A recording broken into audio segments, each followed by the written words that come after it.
All right, number one, we're supposed to figure out what cosine of 255 degrees is using sum and difference identities, and we're supposed to find the exact value of each function. I'm going to choose to write this as cosine of 210 degrees plus 45 degrees. You can choose any angles you want as long as those angles are multiples of 30 degrees or 45 degrees, and they add up to the original angle. And that's true for these angles. The sum identity makes this equal to cosine of 210 degrees times cosine of 45 degrees minus sine of 210 degrees times sine of 45 degrees. Should be able to figure out what sine and cosine are of 210 and 45 degrees. 45 degrees is in quadrant 1, which makes both the legs 1 and the hypotenuse the square root of 2. Therefore, cosine of 45 degrees is going to be 1 over the square root of 2, and if you rationalize it, you get square root of 2 over 2. And sine of 45 degrees is also going to be 1 over the square root of 2. When you rationalize it, you get square roots of 2 over 2. Cosine and sine of 210 degrees, 210 is going to be in quadrant 3. Making the reference angle 30. Opposite 30 then would be negative 1. Opposite 60 would be negative square roots of 3, and opposite 90 would be 2. Cosine of 210 would be square root of 3 negative over 2. Sine of 210 would be negative 1/2, or negative 1 over 2. Multiplying the fractions together, we're going to get negative square roots of 6 over 4 plus square roots of 2 over 4. Combine that into one fraction, you get negative square roots of 6 plus square roots of 2 over 4. You cannot add those things in the numerator because they're not like terms. Therefore, cosine of 255 degrees is that fraction. The sum of negative square roots of 6 and square roots of 2 divided by 4. Number 2, same directions. Use sum and difference identities to find the exact value of each function. This is sine of 75 degrees. I'm going to rewrite this as sine of 30 degrees plus 45 degrees. The angles that you choose can be any angles that are multiples of 30 or 45 degrees, and they add up to the original angle. These angles work for that. This is going to be equal to sine of 30 degrees times cosine of 45 degrees plus cosine of 30 degrees times sine of 45 degrees. To finish this, we have to know what sine and cosine are of 30 degrees. It's in quadrant 1. That makes y1 x the square root of 3 and r2. Sine of 30 degrees, therefore, is 1/2. That's y over r. Cosine of 30 degrees is x over r. That's square root of 3 over 2. We also have to figure out what sine and cosine are of 45 degrees. It's also in quadrant 1. Makes the legs both 1 and the hypotenuse the square root of 2. Sine and cosine then are both going to be 1 over the square root of 2. If you rationalize that denominator, you're going to get square roots of 2 over 2. They're both the same because it's both 1 over the square root of 2. Because y value and the x values are the same. You multiply your fractions together, you multiply the tops, you multiply the bottoms. Square roots of 3 times the square roots of 2 is the square root of 6. You add those numerators together. They're not like terms, so you have to write them just beside each other. We end up with sine of 75 degrees equals the sum of the square root of 2 and the square root of 6 divided by 4. Same directions for number 3 as it was for the first two problems. Supposed to use a difference or sum identity to figure out what this is. Exact answers, which means no calculators. We could write this as cosine of 225 degrees minus 30 degrees. Both of those are going to give us special right triangles, and they subtract to get 195. It's going to be cosine of 225 times cosine of 30 plus sine of 225 degrees times sine of 30. To finish this, we have to know what cosine and sine are of 30 degrees and 225. 30 degrees is in quadrant 1. It makes the y value 1, the x value the square roots of 3, and the r value 2. Cosine of 30 is x over r, that's square root of 3, over 2.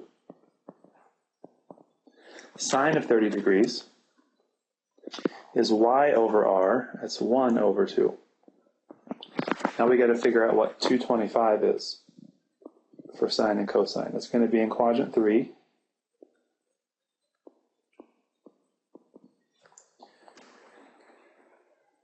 In quadrant 3, it's going to end up giving us a special 45, 45, 90, because 225 is 45 degrees more than 180. So both of my legs are negative 1, because we went left and down, and the hypotenuse is the square root of 2. Cosine of 225 is going to be negative 1 over the square root of 2, which rationalizes to the negative square root of 2 over 2. Sine of 225 is also a negative 1 over the square root of 2, which rationalizes to negative square roots of 2 over 2. We multiply our fractions together. Negative square root of 2 times negative square root of 3 is negative square root of 6. 2 times 2 is 4. In the next fraction, negative square root of 2 times 1 is negative square root of 2. 2 times 2 is 4. If you add your fractions together, since we have common denominators, you get negative square roots of 6 minus square root of 2. That whole thing is over 4. And that's what cosine of 195 is. So we are finished. Number 4 is the same directions as 1, 2, and 3. It's supposed to use a sum or difference identity to figure out what cosine of 345 is using exact answers. We could rewrite cosine of 345 as cosine of 30 degrees plus 315. Using those angles because they add up to 345, and each of those angles are a multiple of 30 degrees or 45 degrees. It's going to be equal to cosine of 30 degrees times cosine of 315 minus sine of 30 degrees times sine of 315. To finish this, we have to know what sine and cosine are of 30 degrees and of 315 degrees. 30 degrees is in quadrant 1. That makes y 1. That makes x the square root of 3, and that makes r 2.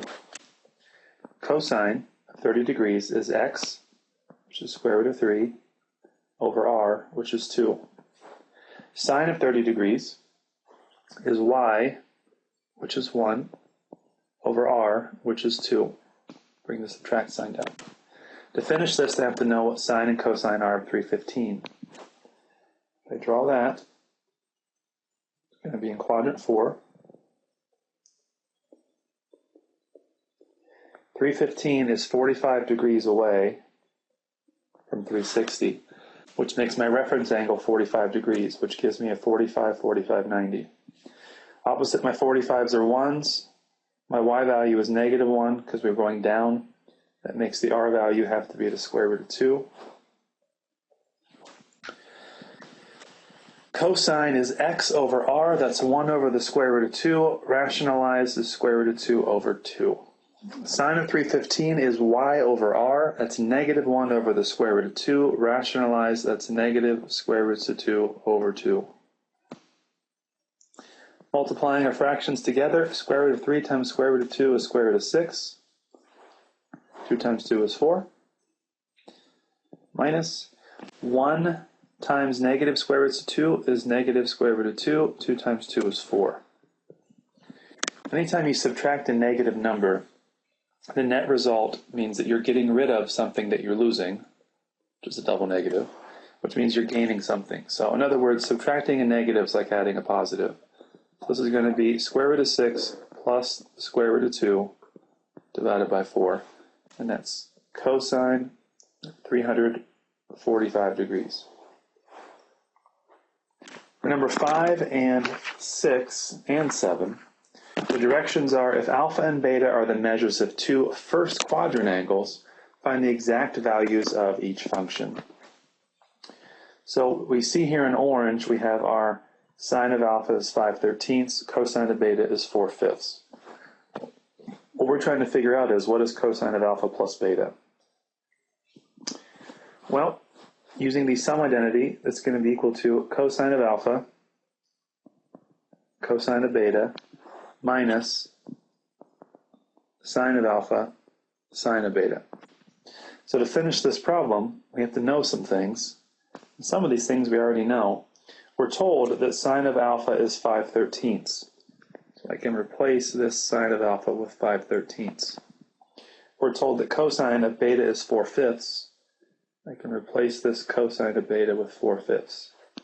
The other things we don't know, we can figure them out using the facts that we're given.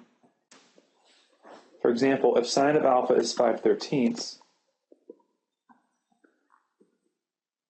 and the angle is in quadrant 1, it means that x is 5 and r is 13.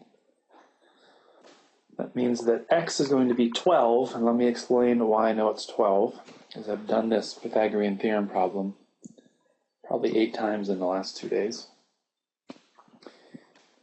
Pythagorean Theorem says if you square each leg and add them together, it will equal the hypotenuse squared. So one of our legs is x. We don't know what that is. I'm telling you it's 12, but at this point we wouldn't know. Y is 5, and r is 13. 5 squared is 25. 13 squared is 169. If you subtract 25, you get x squared is 144, therefore x is plus or minus 12. We're in quadrant 1, so it's positive 12. So cosine of alpha, looking at this picture that has alpha in it, is going to be 12 over 13. The only thing we don't know now is sine of beta. And fortunately for us, that's really easy to figure out, because if beta is in quadrant 1, the directions say it is, and cosine of that angle is 4/5, that means that x is 4 and r is 5. This is a Pythagorean triple, which means that this y side has to be 3. If cosine of b is 4/5, that means sine of beta is 3/5, because it's y over r. Simplifying this by multiplying the fractions together, 12 times 4 is 48, 13 times 5 is 65. Bring the minus sign down, 5 times 3 is 15, 13 times 5 is still 65. I think I said 5 times 3 is, I don't know what I said, but it's 15. I'm not sure if I said that. 48 minus 15, that is 33. Your denominator doesn't change when you're adding and subtracting. Therefore, cosine of alpha plus beta is 33/65. Number 6, if alpha and beta are in the first quadrant, we're supposed to find the exact values of the function. So we're supposed to figure out what tangent of alpha plus beta is. Tangent of alpha plus beta is a sum identity, which is tangent of alpha plus tangent of beta divided by 1 minus tangent of alpha, tangent of beta. To finish this, they have to know what tangent of alpha is and what tangent of beta is. Well, if cosine of alpha is 5/13, and alpha is in quadrant 1, because the directions said that it was. Cosine is x over r. So x is 5 and r is 13. To figure out what y is, we can use the Pythagorean Theorem. X squared plus y squared equals r squared. X is 5. Don't know what y is. R is 13. 5 squared is 25. 13 squared is 169. Y squared is 144. Therefore, y is plus or minus 12. In quadrant 1,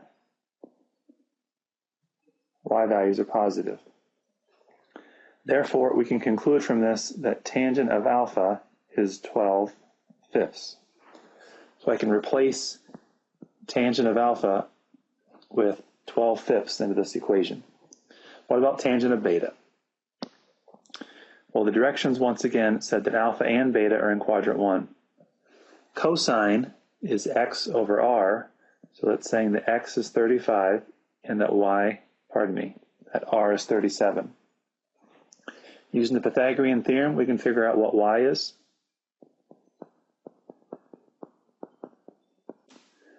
X is 35. Don't know what y is. R is 37. 35 squared using a calculator is 1,225. 37 using a calculator is 1,369. Therefore, y squared is 144, and y is plus or minus 12. In quadrant 1, the y value is positive. Thus, tangent of beta is 12/35, which we can replace in here and in here. So if we do replace tangent of alpha with 12/5, and we replace tangent of beta with 12/35,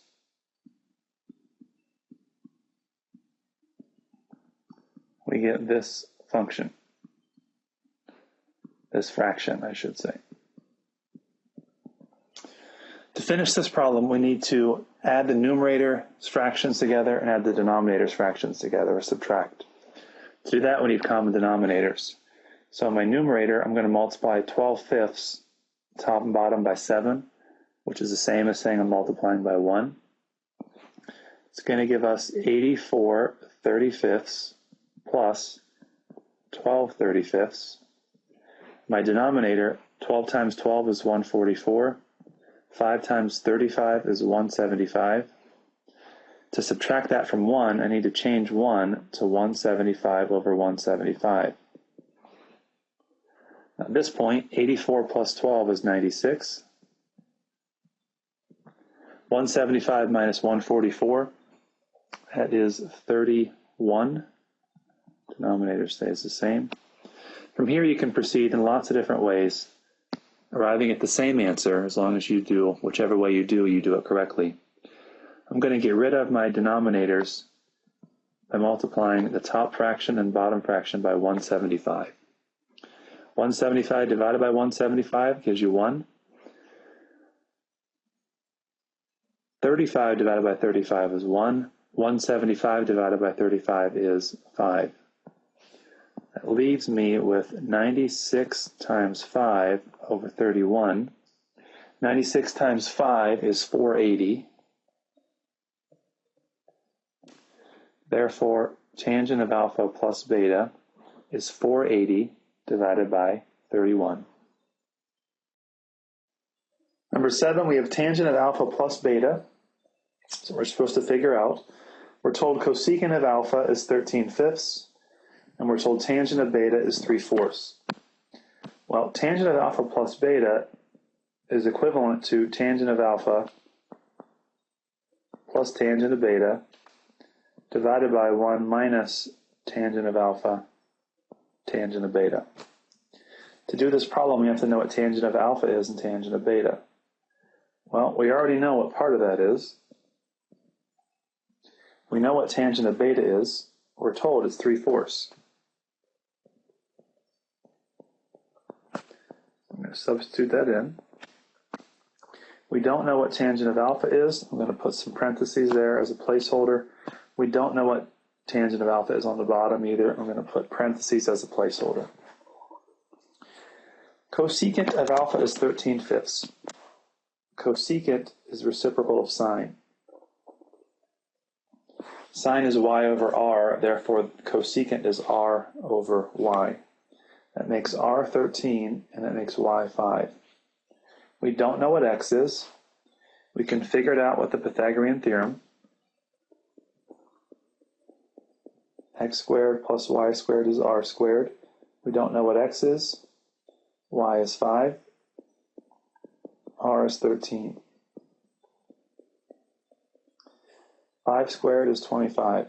13 squared is 169. Makes x squared 144, which makes x plus or minus 12. We're in quadrant 1, so it's positive 12. Tangent of alpha is y over x, so it's going to be 5/12.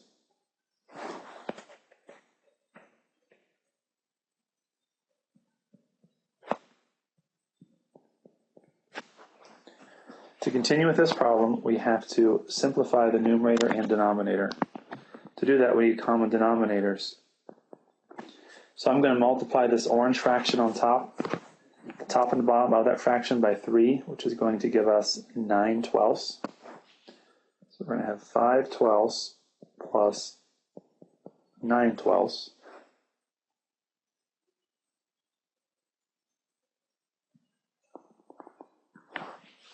In the denominator, if I multiply those two fractions, I'm going to end up with 15 over 48.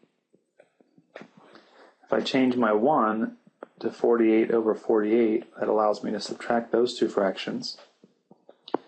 5/12 plus 9/12 is 14/12.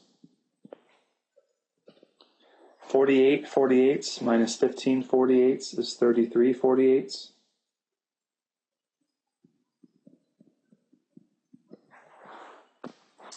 Now I have a complex fraction, which I don't want. So I'm going to multiply the top and bottom of this fraction by 48. There's lots of different ways to finish this problem. This is one way.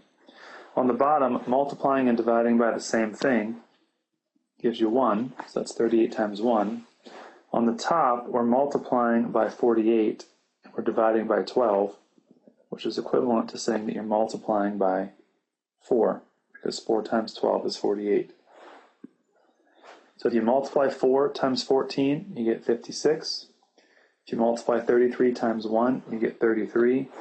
So that makes this 56 over 33. That does not reduce. So our answer here is tangent of alpha plus beta equals 56 over 33. Number 8, the directions verify that each is an identity. That means make the left and the right side equal using any identity other than the one that you're trying to prove, which is this one, and using your algebra skills. So I recognize the left side, we could use the sum identity for sine, which is sine of 270 degrees times cosine of x plus cosine of 270 degrees times sine of x. Now to finish this, we have to know what cosine of 270 and sine of 270 are. 270 is on the negative y-axis. At that location, x is 0, y is negative 1, and r is 1. Sine is y over r. That's negative 1 over 1, which is negative 1. So sine of 270 is negative 1. Cosine of 270 is x over r. X is 0, r is 1. 0 divided by 1 is 0. Negative 1 times cosine of x is negative cosine of x. 0 times sine of x is 0. Negative cosine of x plus 0 is negative cosine of x. That's what the right side was all along. So we are finished. Directions for number 9. Verify that each is an identity. We have to make the left and right sides identical. Well, I recognize the right side is the sum identity for cosine. Hopefully you do too.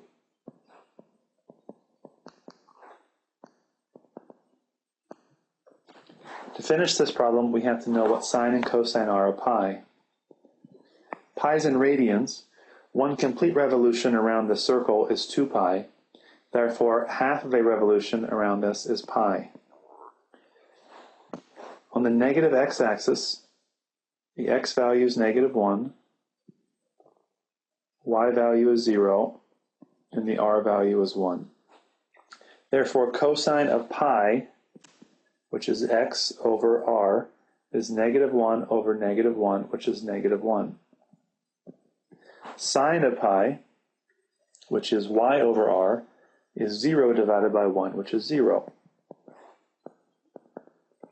Simplifying this, -1 times cosine is negative cosine of theta, minus 0 times sine of theta is 0, negative cosine of theta minus 0 is negative cosine of theta.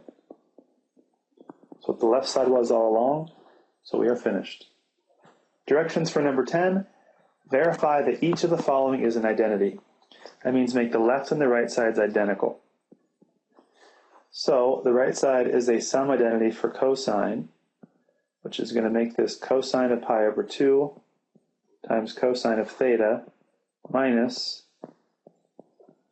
sine of pi over 2 times sine of theta. To finish this, we have to know what sine and cosine are of pi over 2. Well, you start on the x-axis, and that's 0 radians. One complete revolution is 2 pi radians, which means if you go halfway around this, it's pi. Halfway between 0 and 1 full pi is half a pi, which is the same as pi over 2. So this is actually, this angle is on the positive x-axis. At that location, x is 0, y is 1, and r is 1. Cosine of pi over 2 is x over r. That's 0 divided by 1, which is 0. Times cosine of theta minus sine of pi over 2. Sine is y over r. Y is 1, so is r. 1 divided by 1 is 1. 0 times cosine of theta is 0, minus 1 times sine of theta is sine of theta. 0 minus 1 sine of theta is the negative sine of theta, which is what the left side was all along. We are finished. Number 11. Tangent of 90 degrees plus theta equals negative cotangent of theta. We're supposed to make the left and right sides the same. So let's use this identity that's on the left, which is the sum identity for tangent. It's going to be equal to tangent of 90 degrees plus tangent of theta divided by 1 minus tangent of 90 degrees times tangent of theta. Well, to finish this, we have to know what tangent of 90 degrees is. 90 degrees is on the positive y-axis. At that location, x is 0, y is 1, and r is 1. Tangent is y over x. That's 1 over 0. What is 1 over 0?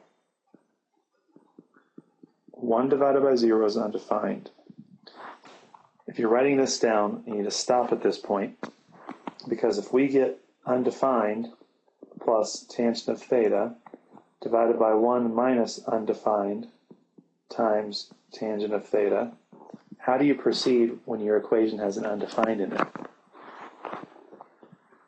Exactly, I don't know either. So what that means is we need to start this problem over. Our natural instinct, which that's my natural instinct too, just use tangent of 90 plus theta to do this problem, got us into a situation where we couldn't finish it because it's undefined. So don't erase that you did that. I'm just erasing so I can start over. So you could write on your paper, that doesn't work, I'm going to try something else. Here's what you could try.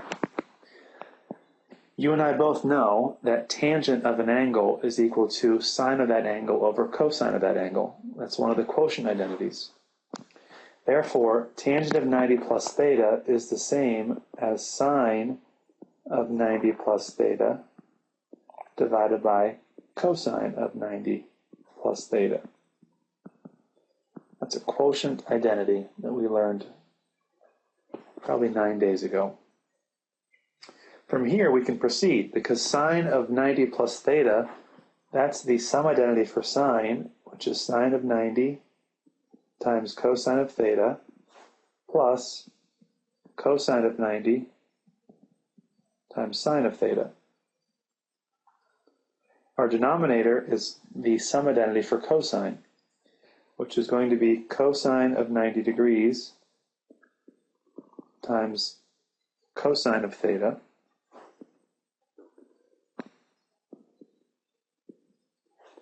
minus sine of 90 degrees times sine of theta. To finish this problem, we have to know what sine and cosine are of 90 degrees. 90 degrees is the positive y-axis, and that location, x is 0, y is 1, and r is 1. Sine is y over r. That's 1 over 1, which is 1. That's times cosine of theta plus cosine of 90 is x over r. That's 0 over 1, which is 0. And that's times sine of theta.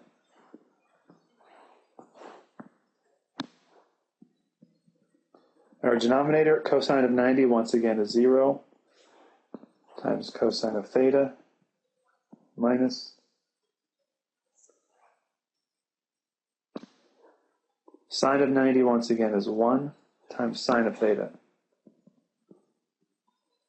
This is really helpful at this point because in our numerator, we get 0 times sine of theta, which is just 0. I don't know what this little thing here is. I'll get rid of that. So we end up with 1 times cosine plus 0, which is just cosine of theta.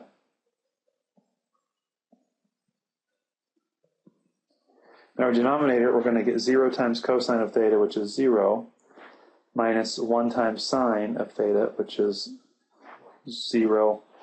I'm sorry. I wrote this 0 like a theta. 0 times cosine of theta is 0 minus sine of theta. As we continue, cosine of theta plus 0 is cosine of theta. 0 minus sine of theta is negative sine of theta. Hopefully you recognize this as an identity. Cosine of an angle divided by sine of the same angle is cotangent. There's a negative out here, so it's just negative cotangent of theta. And the right side was negative cotangent of theta all along. So we are finished. Number 12, the directions verify this is an identity. Means we need to make the left and right sides equal to each other. Now, the left side, you could factor that, the difference of two squares, and I tried that first when I first did this problem. Didn't get me very far, so then I erased it and started over. So then I thought, well, let's do something with the right side, and let me show you what happened when I worked with the right side. I took sine of alpha plus beta and changed that to the sum identity that it is. Now that's being multiplied times the sine of alpha minus beta. You don't need these brackets here, but you do need it on this next line. I'm just showing you what goes in those brackets. Sine of alpha plus beta is going to be equal to sine of alpha cosine of beta plus cosine of alpha sine of beta. And then the blue part, if you multiply, or if you take the difference identity for sine, you're going to get sine of alpha sine of beta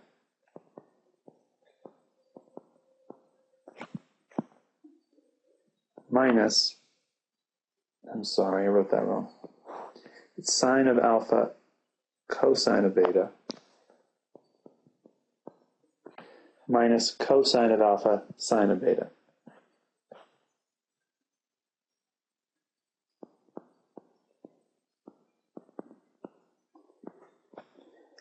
From here, it's algebra.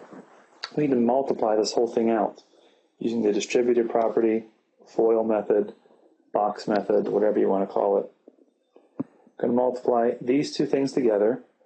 You're multiplying the same thing by itself there, because you get sine of alpha times sine of alpha, cosine of beta times cosine of beta. That ends up giving you sine squared of alpha, cosine squared of beta. The order in which you multiply these things does not matter. I'm going to then multiply sine of alpha cosine of beta times cosine of alpha sine of beta. And that second part there is subtract. I'm going to be subtracting this. None of those are alike. There's sine in both, but they're using different angles. There's cosine in both with different angles. So the order in which you write this next part doesn't matter. I'm just going to put my sines first and my cosine second. That's from multiplying those two things together, the first term and the last term.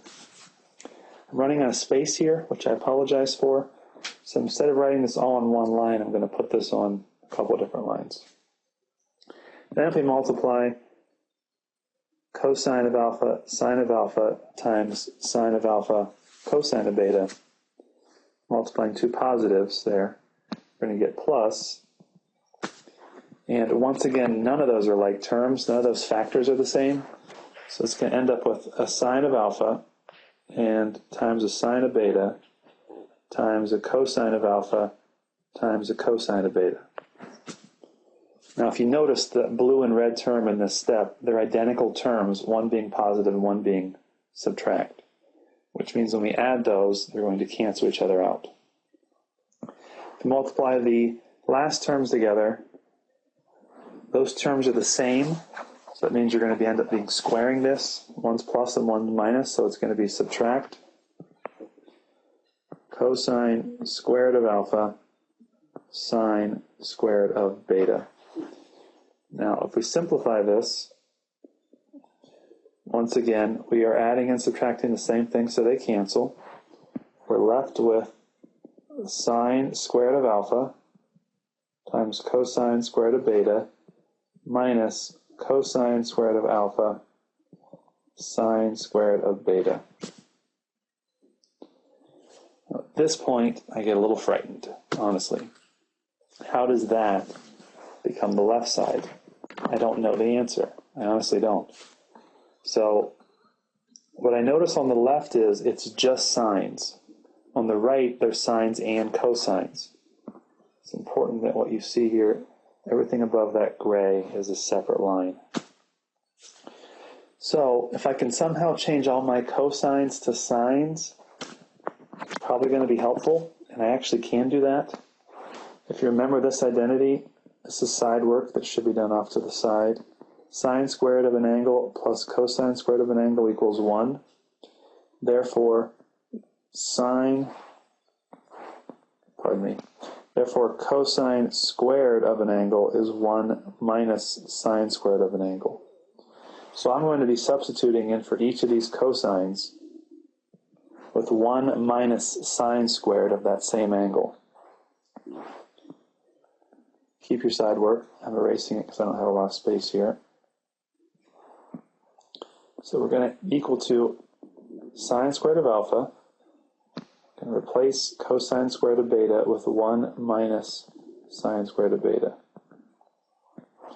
Plus, I'm going to replace my cosine squared of alpha with 1 minus sine squared of alpha. Keep my sine squared of beta.